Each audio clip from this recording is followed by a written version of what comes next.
Hi everyone, I'm back here with the next part of Problem Child series. Here पिछली बार हमने बात करी थी, पिछले एपिसोड के अंदर हमने बात करी थी कि प्रॉब्लम चाइल्ड क्या होते हैं। जो बच्चे अपने नॉर्मल एनवायरनमेंट में एडजस्ट नहीं कर पाते हैं, अपनी एजुकेशन के साथ कोप नहीं कर पाते हैं, बिहेवियर में एडजस्ट नहीं कर पाते हैं, पेरेंट्स के साथ एडजस्ट नहीं कर पाते, पेयर्स के साथ नहीं कर पाते, and they are little odd, that is problem child. अब प्रॉब्लम चाइल्ड कैसे होता है, उसके पीछे कारण क्या होते हैं, उसके बारे में आज हम बात करेंगे। So I would like to divide that into two parts. एक है स्कूल रिलेटेड इश्यूज, एक non school related issues. School related issues में वो बातें आ जाती है जब बच्चा स्कूल जाता है, छोटा सा बच्चा अपने घर के कोजी एनवायरनमेंट को छोड़कर स्कूल जाता है, तो क्या वो उस एनवायरनमेंट में एडजस्ट कर पाता है कि नहीं, उस पर डिपेंड करता है। अगर बच्चा नहीं एडजस्ट कर पाता है तो वो सारे अपने बिहेवियर्स, टैंट्रम्स स्कूल में दिखाता है और स्कूल से आके घर में दिखाता है। घर में जिद करता है कि मुझे स्कूल नहीं जाना है, स्कूल अवॉइड करने की कोशिश करता है।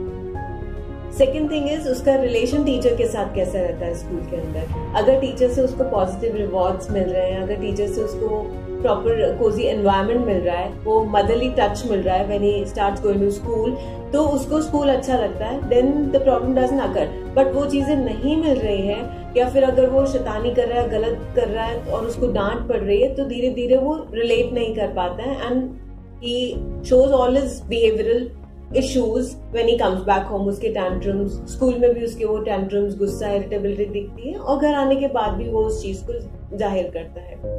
Third thing is the peer relationship, कि स्कूल में उसके फ्रेंड्स के साथ कैसा बन रहा है।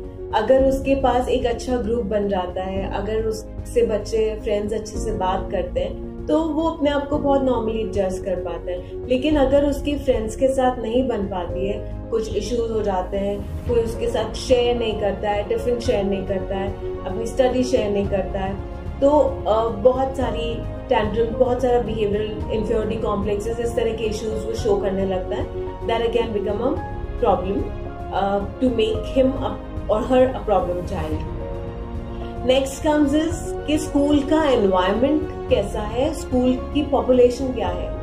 एक स्कूल है जिसके अंदर मान लीजिए एक क्लास के अंदर 60 स्टूडेंट्स हैं और एक दूसरा स्कूल है जिसके अंदर एक क्लास में 30 स्टूडेंट्स हैं। सो नेचुरली वो टीचर एक 30 स्टूडेंट वाले को कंट्रोल करने में ज्यादा कंफर्टेबल रहेगी as compare to the 60 strength student. तो अगर स्कूल की पॉपुलेशन ज्यादा है, क्लास की स्ट्रेंथ ज्यादा है, तो बच्चा उसमें कोप नहीं कर पाता है, कंफर्टेबल फील नहीं कर पाता है और वहां बिहेवियरल प्रॉब्लम्स होने के चांसेस ज्यादा होते हैं।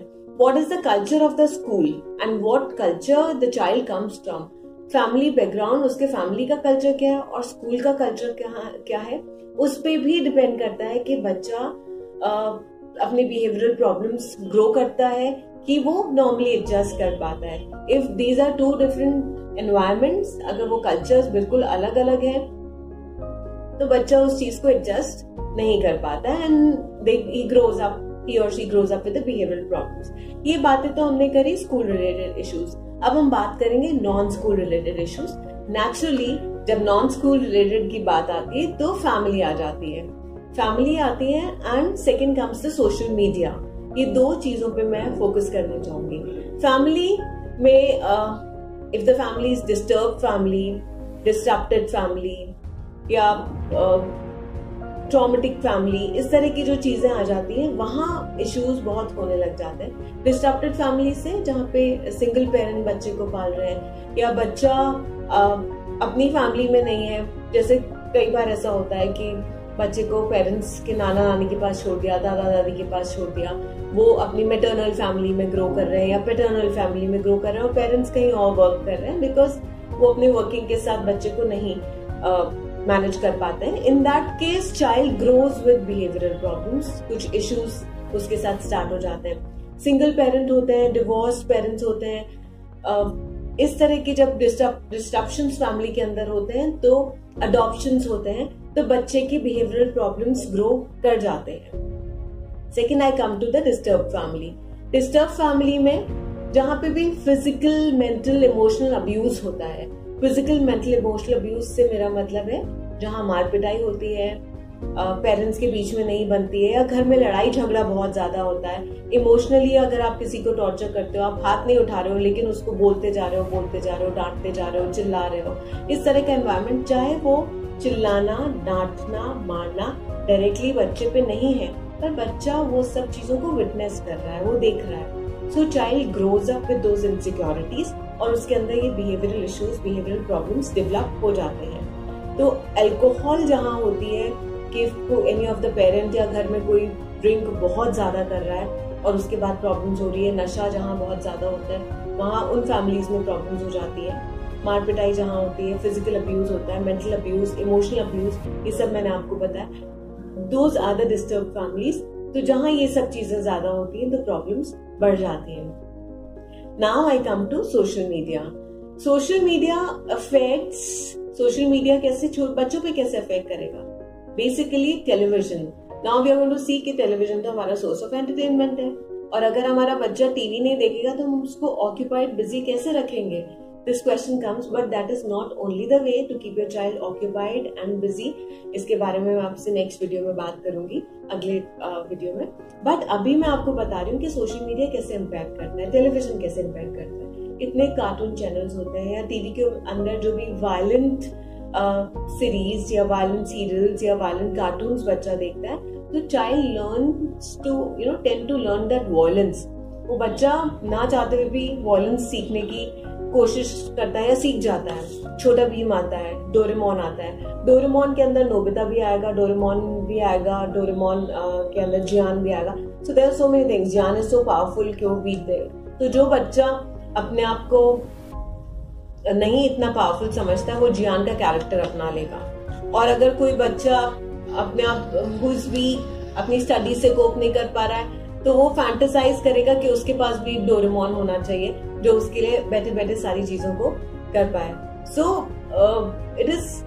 That is how this cartoon characters, TVs, ये सारी चीजें सोशल मीडिया इम्पैक्ट करता है। इसके अलावा मोबाइल्स, लैपटॉप्स, आईपैड्स या जो भी गैजेट्स है हमारे, उस पे बच्चा क्या देख रहा है।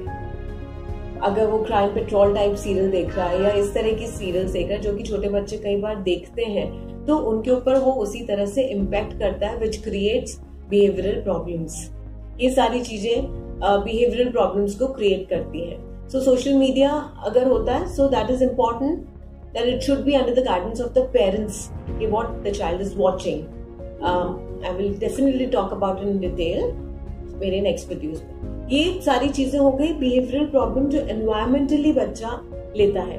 नाउ कम्स द प्रॉब्लम जिसके अंदर जेनेटिक रोल प्ले करता है, जो बच्चे को प्रॉब्लम, अगर ये सारी प्रॉब्लम्स घर में नहीं है, स्कूल में नहीं है, फिर भी बच्चा सफर कर रहा है, then we need to go and see the genetic problems, जिसके अंदर हमारे जो psychiatric, psychological disorders, childhood disorders होते हैं वो आ जाते हैं। और उन डिसऑर्डर्स को I would like to tell you about these disorders, name those disorders like ADHD, attention deficiency hyperactive disorder, ODD, oppositional defiant disorder, learning disorder, LD, then is mental retardation या subnormality, subnormal intelligence हम जिसको बोल देते हैं, then comes sleep problems, then comes issues जो anxiety, depression, इन सब से related conduct disorder, ये सारे इश्यूज होते हैं, ये जन्मजात होते हैं। सो दे आर सिंस बर्थ। तो अगर बच्चे में school related, non school related कोई भी इश्यू नहीं है तो उसके अंदर जन्मजात समस्याएं भी होती है जिसका साइकाट्रिक ट्रीटमेंट और साइकोलॉजिकल ट्रीटमेंट होता है। So in my upcoming videos, I'll be talking about these disorders and how can we manage it. So for then, till then, take care.